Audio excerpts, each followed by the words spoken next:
Oh, it's going to be a really good week. What's up, everybody? Welcome into Early Edge Live and our divisional round NFL mega preview. We do it every single Tuesday during the NFL season. And I got to tell you, if you would have told me at the start of the season that these would be the 4 games we'd have on divisional round weekend, we would have taken it all day and all night. How about 3 NFC East teams still alive of the 4 in the NFC? So, what are we going to do this week? We have a very special start times for our previews before the evening games on Saturday. How about before the Giants and the Eagles? Boy, that's going to be a banger in Philadelphia. 7:30 p.m. Eastern time right here with me and the crew. Then on Sunday, the games are moved up just a little bit. So will we. 5:30 p.m. Eastern time, we will count down to the Cowboys and the 49ers. Perhaps the best matchup of the weekend, arguably. Certainly in the NFC, it's going to be good. Let's bring in the stars of the show because we do it every single Tuesday with the greatest minds that America has to offer. First and foremost, live from Nashville, Tennessee, the penthouse level. M Squared, good afternoon. Good afternoon, Coach Maestro R.J. Great to see you guys. It's my favorite show of the week. Can't wait to hear what these guys have to say. Next, he runs everything NFL at SportsLine. He is the stoic one. R.J. White. You got to be pumped for this week, big boy. I am pumped. I'm pumped the Bills get to play at home against the Bengals. It seems like the Bengals probably got a little bit screwed there because of how the NFL decided to fix that what happened in Week 17, quote unquote. So I'm sure that they'll be coming into the game a little ticked off, and we're going to get their best. And finally, nobody gets more pumped up about the National Football League than our man, the Maestro. Larry Hartstein, good afternoon. Good afternoon, guys. We're right in the thick of the NFL playoff grind. Let's get it. Let's get it. If you're brand new to the brand or to this show, we go through every single game. We give out our best bets. Why do we do that on Tuesday? Because the numbers change. We got Cincinnati last Tuesday at 6.5. What did they win by? 7. It pays to watch live. So let's jump right in, guys, because the first game, the number 1 seed, they're fresh. The Kansas City Chiefs at home. And again, if the Chiefs and Bills both win this weekend, they play in Atlanta on Championship Sunday. So Chiefs are laying 8.5. Total 53 over the Jags. Now, all 3 of you are going to talk on all of these games. But, RJ, I'm looking at my notes, and you like the Chiefs 2 different ways this week. Start us off. Yeah, I like laying the points with the Chiefs at -8.5. I also like throwing them in a teaser. There's 2 very clear teaser legs, and I'm taking that teaser on Saturday. So teasing the Chiefs down to -2.5 is the first leg of the teaser. The Jacksonville is very lucky to advance. They had a -5 turnover margin. But, of course, the Chargers going to Charger, and they lose every game that they possibly can in every different way possible when the game is on the line. We know that happens with them. That's not the MO of the Chiefs. They can boat race you whenever they want. Chiefs actually dominated Jacksonville in the first meeting earlier in the season, 486 yards, 315 yards. And they won that game by 10 despite 2 lost fumbles and a -3 in turnover margin. So Kansas City was the team way behind in turnovers, shouldn't have won that game, won it by 10. If they're playing like that and you have -3 turnover margin and they still win by 10, what if it's a positive turnover margin? They could roll in this game. Jacksonville's defense just 22nd in pass yards per play, 29th on third down, 24th in the red zone. I think Kansas City's going to score a ton here. Going to be hard to hold them to short drives, keep them on their side of the field. And even though the Kansas City defense is only 25th in interception rate, Lawrence is creating them anyway, especially in the first half of these games the last couple of weeks. So if he does that again, I don't know that Jacksonville has any chance to compete here. He has to be at his absolute best. And even if he is, I think Kansas City might still win by 10. So that's why I like laying the points here. I think this line could get up to 10 and definitely tease it now before it moves up. I like that a lot. I love how you're looking at it. For those of you who might be brand new to NFL betting, there's so many different ways to play. But teaser legs, you want to have that half point. We talk about it all season long. It's a perfect teaser leg at 8.5 to take it right down to 2.5. You win by a field goal. You'll still win the teaser leg of that. Great way to protect it. RJ, thank you very much. By the way, KC in the chat says, if you follow RJ on SportsLine, you're already set for the weekend. I tell you that all the time. Become a SportsLine member. You got all of my cappers, all 3 of these guys. You get all their stuff for $10 a month. Come on. Stop it. Just stop it. Mikey, I'm coming to you because last week I cashed a big money line ticket thanks to you. This week, could you possibly make it bigger?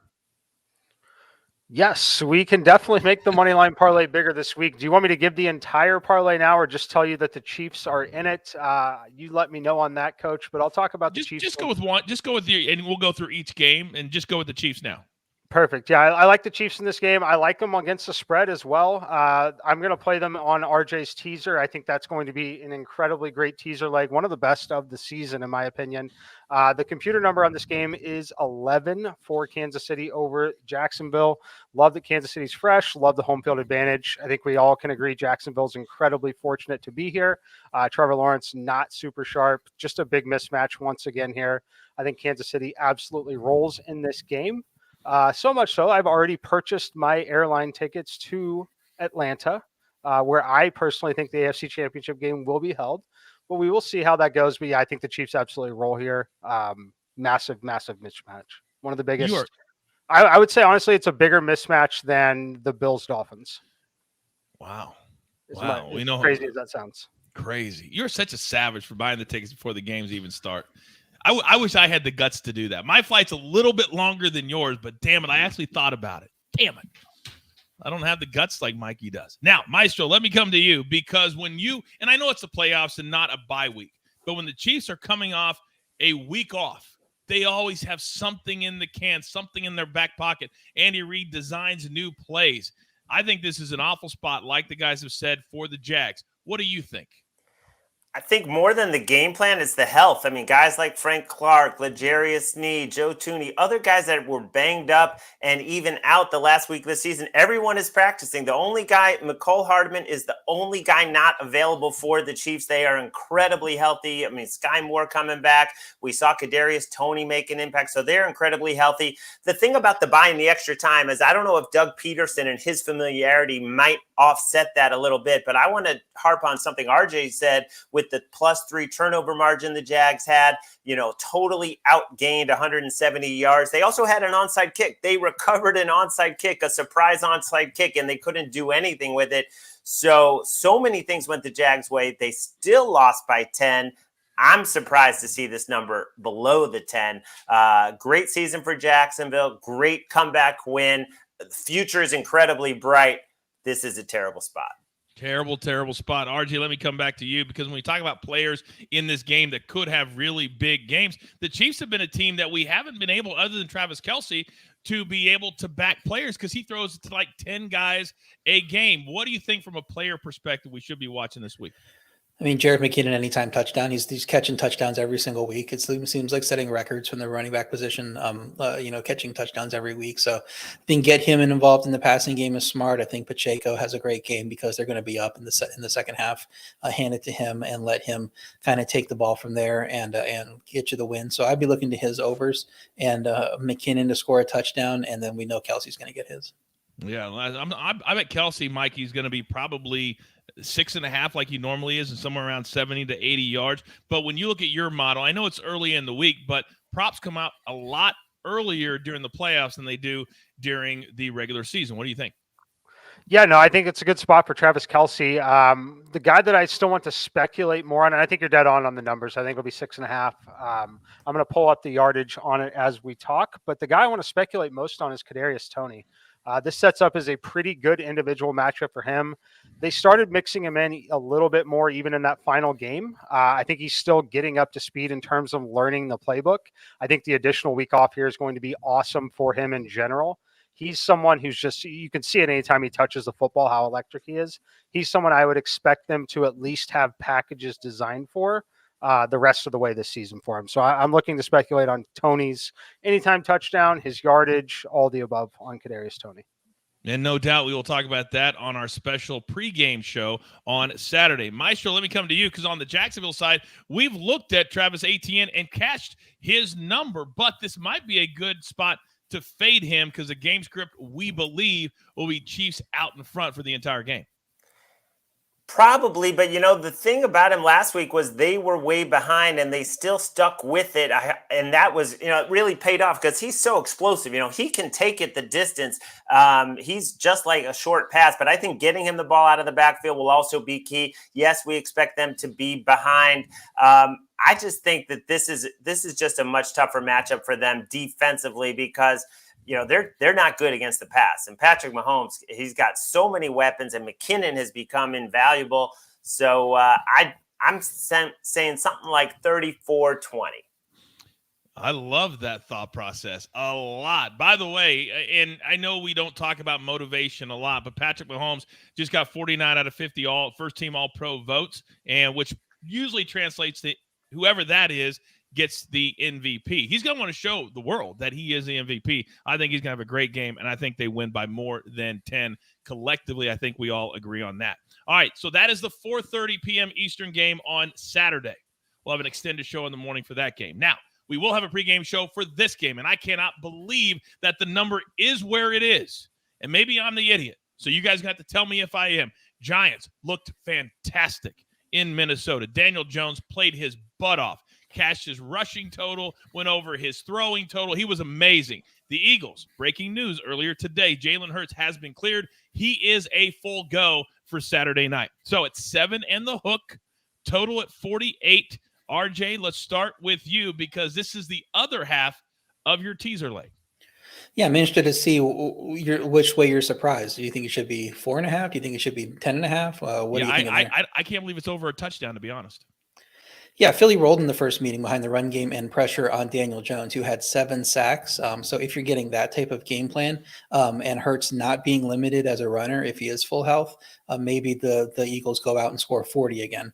They only had 2 sacks at Davis Webb in that second game. It was obviously a much closer game. It was I think a 14 or 16 point spread. It ended up only being 6 because the Eagles faltered in the red zone, had to settle for field goals. They're typically top 5 on third down and in the red zone, as are the Giants. So it's a very good situational football with these two teams matching up. And if Hurts is limited at all, if Lane Johnson is blowing a block or two because he's limited on third downs, then I think the Giants could win that matchup. That's really the thing you'll have to look at early in the game to see how this game's going to go. I think the Giants can replicate their plan from week 18 with better personnel this time around. We know everybody sat in that game. So my power ratings would have the Eagles at 9.5 if there was no health concerns on Hurts and Johnson, because they are definitely one of the best teams in the league. But it feels like the Giants can muddy up this game, keep it close. Positive injury news on those guys, I think, will likely inflate the line. We just got that Hurts news. I don't know that the line's had a chance to move yet, but if he continues to look good and Johnson is on the way to playing, I could see this going up. And then at that point, I think you might want to grab the Giants, but I have the Eagles as a second leg of the teaser, -1.5 right now, pairing them with the Chiefs. I will also note favorites in playoff matchups of division rivals, this is the only one this week, are 3-10 against the spread in the last 9 years. So in these type of games here. So I would look to the Giants to, with their familiarity, keep this one closer than people expect. Very interesting. 3-10 favorites in the divisional round of teams that are in the same division. Great stat. Mikey, let me come to you now. This is the second leg of your money line parlay, and I'm assuming you agree, maybe for different reasons, with RJ. Yeah, look, I like the Eagles a lot in this spot. Like him, I believe his number was 9.5. Make the game 10 on the Eagles side. I think having the week off is just massive. You can't overstate how much the importance of rest at this point in the season is, especially when the most important player on the team is still battling and recovering from injury, being Jalen Hurts. It's just a great time to get him all that rest here. I think that we're overreacting a little bit to the success against the Minnesota Vikings. The Minnesota Vikings, we've seen their record. It was fantastic throughout the season, all the close wins. My biggest comp to them is the Las Vegas Raiders. I think these teams are absolutely identical. I think they're not very good teams. One team won a lot of one-score games. The other one did not. They've got the big, flashy wide receiver. They've got the running back that's been really good at times. But that's really all they've got. I don't put much stock in the win against the Minnesota Vikings in the controlled environment where it's a heck of a lot easier to throw the football. Daniel Jones, great game. I think he's an awesome competitor. I certainly think that there's a possibility that they can cover this number with the hook at 7.5. I'll be looking to grab it in game there. But again, I love RJ's teaser leg. Love the Eagles to win the game outright at this point in the season. That is really all that matters. Escape with the win. That's what they're going to do. That's all that matters. That's what makes it very difficult. We talked last week about the big spread with the Dolphins. Even without the quarterback, they still were able to keep it well within that number. It's very tough when you start climbing 10 or north of 10. Maestro, last week, say what you want about the win or not say what you want about the win, but it was fairly obvious that the week off helped Daniel Jones. Saquon Barkley looked like a beast. He was just running over guys. How much like that do the Giants have to play against the Eagles to keep this close?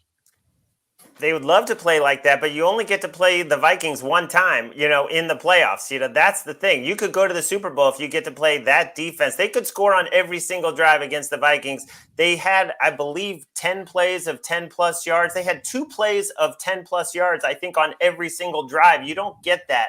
And against the Eagles, throwing out the last week because the starters weren't there and Jalen Hurts was hurt. In that first matchup, the Eagles had a pressure rate of 54%.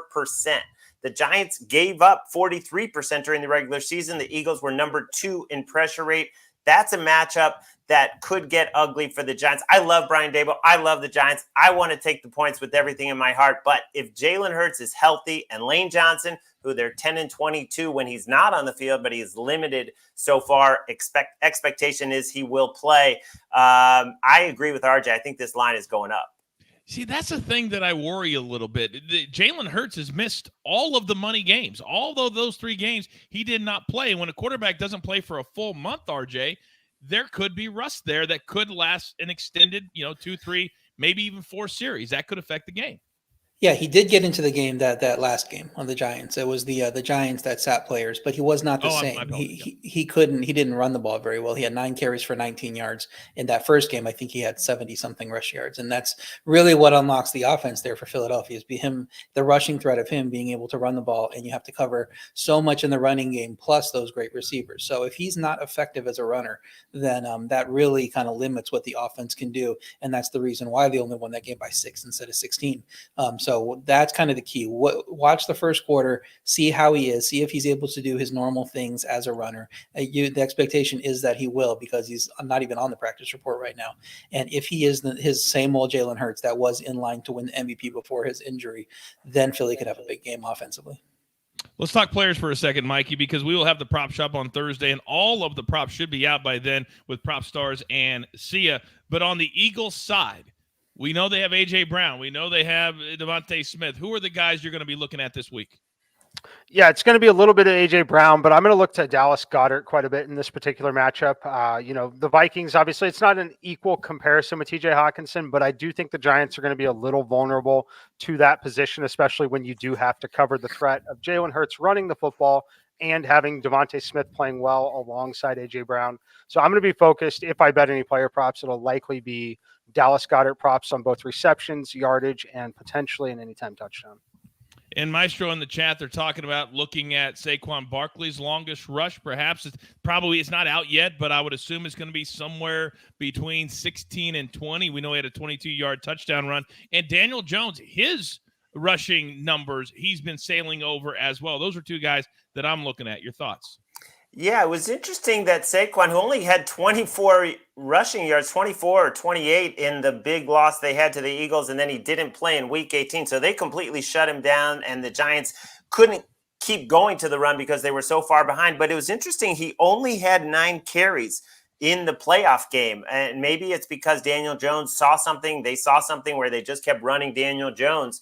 And he had 17 carries, but it wasn't like the other guys got rushes. It was basically Daniel Jones or Barkley, and Barkley only got 9 carries. I think obviously the Eagles' game plan going in will be let's swarm them because the Eagles' corners are so much better than the Vikings' corners. I mean, those starting corners can match up man-to-man with the Giants, so they don't really need to be worried about anything other than Barkley off the bat.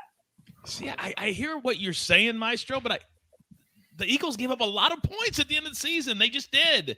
They're not this great defense that you keep saying they are. I just don't agree with it. I'm not saying they're a great defense. I really think it was the offense that slumped down the stretch. I mean, even that loss to the Saints, what was it, like 20-10? The offense with Jalen Hurts getting hurt was not, was the problem down the stretch. I think the defense is pretty healthy, except for Avonte Maddox. Okay. I'm not saying they're not healthy. I just don't think they give up a lot of points.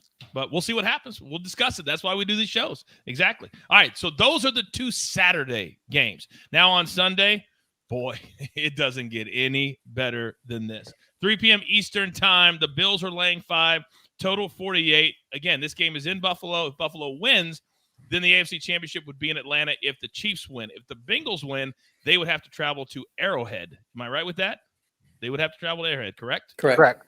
Okay, great. If the Chiefs win, obviously. So, Mikey, I'm coming to you because you're kind of attacking this game the same way that RJ attacked the Jags and Chiefs. Start us off. Yeah, I love the Bills in this matchup. I played them -4.5. It is still available. Definitely play that over -5 if you have the option to do so. Incredibly worried about the Bengals, really on both sides of the ball, but definitely on that offensive line. When you're playing in a hostile road environment, it's just so much different than playing at home with a banged up offensive line. Look, they lost Jonah Williams in this last game. We already know Collins is out, Alex Kappa out. They're going to be down at least 3 starting offensive linemen in this game. Now, this Bills defense has been one of the better defenses at putting pressure on quarterbacks. That I expect to continue in this particular matchup based on the offensive line that we're going to see. And then on the other side, the defensive side, I do have some concerns. I don't know the status of Eli Apple yet. You watched that game against the Ravens. He was very visibly kind of beaten up in that game multiple times, definitely left the game. We'll see if he's able to play, but if he is not, that is a huge, huge loss considering they're already out with the Wouzier. I think this is a tough task for the Bengals. I think we're giving them a lot of credit for what they did last year and how good they looked at times down the stretch, but they've lost an offensive lineman in, I believe, 3 straight games now.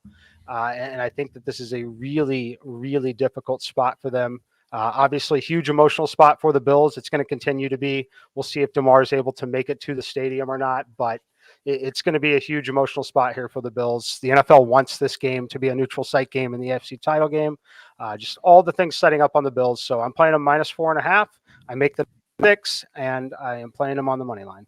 All right, very good. Maestro, let me come to you because when you look at how the Bengals were able to beat the Ravens, without the dumb Huntley trying to go in from 2 yards out, they would have given up 24 points, and a lot of that was through the air to a team that doesn't throw the ball very well. Now you got to face Josh Allen and all of these great receivers. I think Mikey's spot on with this. I'm going to go the other way because I think the Bills almost losing to the Dolphins or being in a close game with Skylar Thompson is even worse than the performance the Bengals had. And you rightly said they probably should have lost the game. They come up with a great play and Huntley with a stupid play to leap high in the air with the ball and not even be close to the goal line.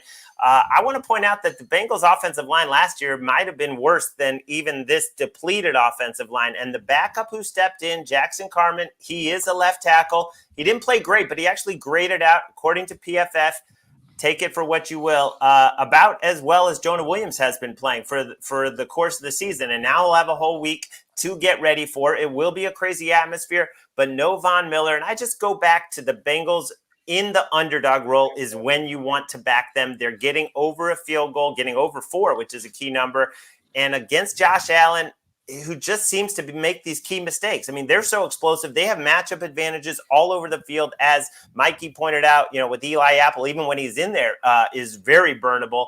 But the key mistakes in Lou Anarumo and the way he can scheme and the way he can sit back in the shell, can Josh Allen be patient enough? He hasn't shown it. I mean, the turnover rate, what is it, 7 turnovers against the Patriots and Dolphins in the last 2 games. Well, I tell you what, RJ, when you take all of that information and you look at both defenses maybe being without key players, maybe the total is the way to go. Because we saw this last week, 5 of the 6 games went to the over, and last night was within a half a point. If people bought a point last night, they also hit the over in all 6 games. Do you think the total is in play here? Well, I was eyeing the total on an under. It was at 50. It's down to 40. It got down to 48. I think there is legitimate concern about the Cincy offense with that offensive line they're talking about. With Jackson Carman, I think he did well in relief of Williams last week. But being on the road in this brutal environment is a completely different. Trying to hear the calls, trying to get your timing right. I know he has a few days of practice to work on that, but he's not going to have the advantageous situation that he had when he filled in at home against the Ravens. Cincy's offense only had 234 yards versus Baltimore. Had to get the ball ball out super early because they had no confidence their offensive line would hold up. Even with Von Miller out, I think Bills can generate pass rush here and attack different parts of that offensive line and get home.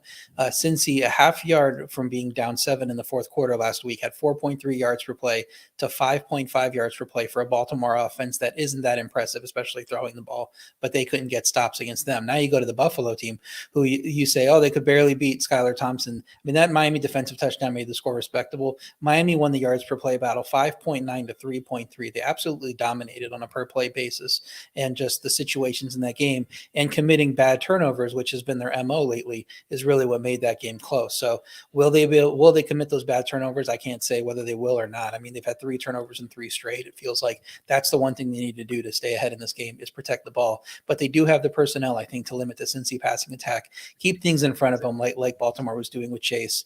They are 5th against the pass, where Baltimore is 19th in terms of yards per play, whereas Cincy's defense is 15th in pass yards per play and 29th in sack rate. So as long as Allen isn't making the mistakes, I think he can move the ball down the field, consistently score. Buffalo wins the game by 7-10 because the Cincy offensive line can't hold up. But if Allen starts making mistakes, then it's anybody's game. Yeah, make no mistake about it. Last week, the Bengals only scored 17. 7 of that was that crazy run back from the fumble, but they only managed 17 points offensively. All right, game number 4. And we will have a very special start time for our pregame show, Early Edge Live, before this one, and I cannot wait. The Cowboys looked fantastic last night. I know it was against the Bucs, but Dak Prescott answered all the critics. He had 4 touchdown passes. They scored 31 points. They looked the part. The Bucs looked absolutely disorganized and just bad. So the 49ers laying 3.5, total 46.5. Now the 49ers will have 2 more days than the Cowboys will have because of playing Saturday and Monday. Is it fair? I don't know, but it is what it is. So, Maestro, let me start with you because one of your best bets is in this game. Which way are you going? I thought the Bucs would be competitive, and that was completely my bad. But I was shocked at how bad they were and their total inability to run the ball on Dallas. Of course, the end zone interception changed everything. But, Dallas is not going to have such a comfortable game. They had the most comfortable game ever. Dak Prescott could look around. Guys were wide open. He was not under duress. And in terms of the defense did not have to stop the run. The Bucs are unable to run the ball.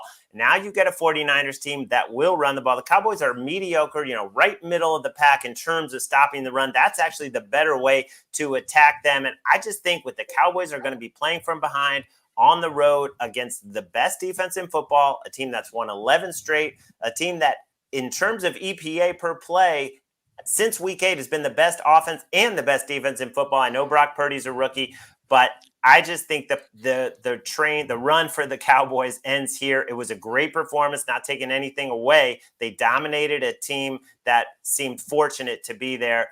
This is a totally different class of opponent. Maestro, what are you talking about? Jerry Jones said it last night. He's comparing this team to the early 90s team. He said it. They got better and better and won 3 What's he even talking about that for? Shut up, Jerry. Damn. Now, Mikey, I'm coming to you because you're playing the Chiefs on the money line, the Eagles on the money line, the Bills on the money line. How do we round out your 4-way money line parlay, sir? The favorites absolutely roll this weekend, Coach. It's a rare opportunity, but it is another play of mine here where I'm adding the 49ers. We've got all 4 favorites on the money line, plus 249. Not as significant as last week's wager, but there is still a comma in the wager to give you some perspective on it. We like this play quite a bit. As far as the 49ers, though, they are the better team. They're on home field advantage. They're on the long extended rest here. And Dallas is absolutely inflated after that last game here against Tampa Bay. Yes, they should have won the game. They very clearly should have won that game. They were the better team. However, Tom Brady's interception in the end zone at that point in the game drastically changed the way that football game was going to go, in my opinion. I think the San Francisco team is going to have far more success running the football on the ground. I also think they have a huge coaching edge here and all the weapons. When you've got McCaffrey and Deebo Samuel, the quarterbacking situation behind that offensive line, it really doesn't matter as much, which is why Purdy's been able to have so much success there. Love the defensive side of the ball as well. I think they're going to be able to put a lot more pressure on Dak than Tampa Bay was able to generate. I think this line should be -5. most sharps, most analysts consider the 49ers to be the best team, certainly out of the NFC, but maybe the Super Bowl favorites. Joe says, Coach hates the Cowboys. I love it. I just hate teams that haven't done anything for 25 years that still get this love. I can't stand it. They've done nothing in the 2000s. Nothing. So, RJ, let me come to you because everybody has said every single game, oh, Brock Purdy, he's a rookie. He'll come back to earth. They can't do that with him. They can't get through the – wait a second. They scored 41 in their first playoff game, and he looked, after the first quarter, he looked very, very comfortable. Do you think the Niners should be the favorites to go to the Super Bowl out of the NFC? It'll be tough. We'll have to know about Jalen Hurts' health to know that. The Eagles are a very complete team, too, and they look very good for most of the season. I do understand the love for the 49ers. It is hard to get past the fact they do have Mr. Irrelevant at quarterback from this year, as solid as he's been, and how much Shanahan's offense helps a quarterback, no matter who he is, have success. There is still that with the game on the line. Once you do have one of these close games, is he going to be able to come through in a way that some of these other quarterbacks are a little bit more proven? So we'll see that. I mean, this line is a little interesting to me that it's down to 3.5. I give San Francisco 2.5 for home field advantage. Then you talk about the coaching mismatch between Shanahan and McCarthy on the other side. That might be worth a full point. And then you get to the talent of the players. We haven't even talked about the rest, but then you get talent of the players. Do the 49ers have a more talented roster than the Cowboys? I think they probably do. A lot has been made about that San Francisco streak, winning all these games, especially after McCaffrey came. Dallas's only loss in regulation since week 6 was that ugly week 18 game at Washington. And I think we read too much into that game. I know I did, how poorly they played in that game heading into that Tampa Bay game. That's why I like Tampa, and then Tampa didn't show up. So Dallas's offense erased that stinker. 4 straight 80-plus yard touchdown drives against what had been a solid Tampa Bay defense that didn't show up in that game. Tampa is just 26 in the interception rate, where San Francisco was 3rd. So Dak had a problem with interceptions all throughout down the stretch, throwing interceptions every single game. That might return here if San Francisco's defense comes to play and is able to create those opportunities. With San Francisco being 2nd in rush yards per play, on defense, that can put Dak in a tough 3rd down position because we know McCarthy's going to run it on 1st down. He's going to run it in these situations and be conservative where coaches typically do, rather than putting the ball in Dak's hands on 1st down like he should. Then when Dak gets into these tough 3rd downs, will the San Francisco defense make him pay? I think they probably could. On the other side of the ball, the San Francisco offense should be able to run on the Dallas defense, not force Purdy to win the game for them. And their offensive line is good enough to keep the pressure of Dallas at bay. So with the coaching edge, with the better chance of executing offense, with the coaching mismatch and home field, I agree with Mikey. I think the 49ers should probably be a little more favorites, and I'm surprised this line came down. I would lay the 3.5 too. Well, I've already laid that 3.5. Mikey, chat question. He goes, Roger says, I'm all about the money line parlay, but why is it okay with y'all now and not during the year? Can you explain the difference between regular season NFL and playoff NFL, please? Yeah, I mean, the first difference is, number one, they're all must-win games. Season's over if you don't win in that one. But take a look at, like, the Eagles and the Giants example. If this were a regular season game, the spread would be 9.5 or 10. The money line would be ballooned and inflated. You just get better pricing on some of the money lines. The games are more competitive. They're tighter. And there are fewer options on the board here. So when I've got this situation where we've got 1 or 2 legs, like last week wasn't necessarily a great week to go play the money line parlay. The only reason I played it last week was because I personally thought I knew very certainly that there were going to be quarterbacks that weren't playing. We were going to see massive line movement.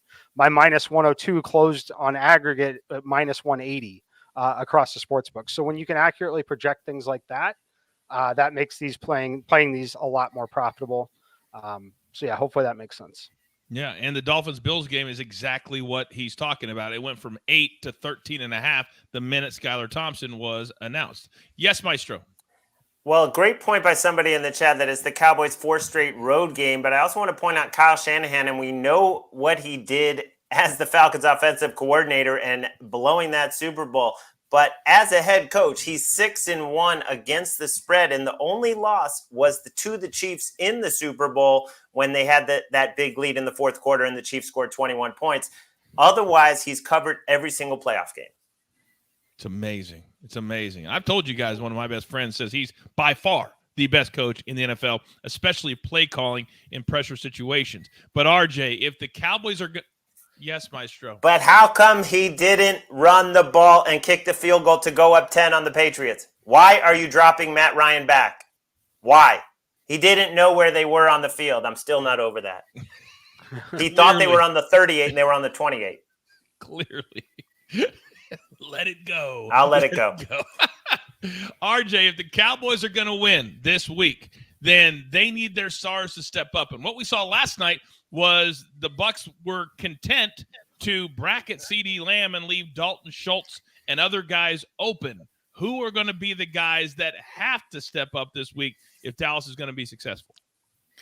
I think it's going to have to be the running game, and especially the offensive lineman blocking this very good San Francisco front, because in terms of receivers, I don't think there's really any weak spot to attack on San Francisco the way there was last week, and that you could run your offense through Dalton Schultz, hits a few good plays for Michael Gallup, and then CeeDee Lamb gets what he gets. I mean, I think they're going to shut down the pass pretty effectively, and it'll come down to being creative in the run game, being able to open some lanes and put them in third and short situations instead of third and long situations with that San Francisco rush defense being as good as it is. If you can win that matchup, you have a pretty good chance of winning this game. I don't really think the edge for the Cowboys is going to come in the passing game. I just think it's going to be too tough for them.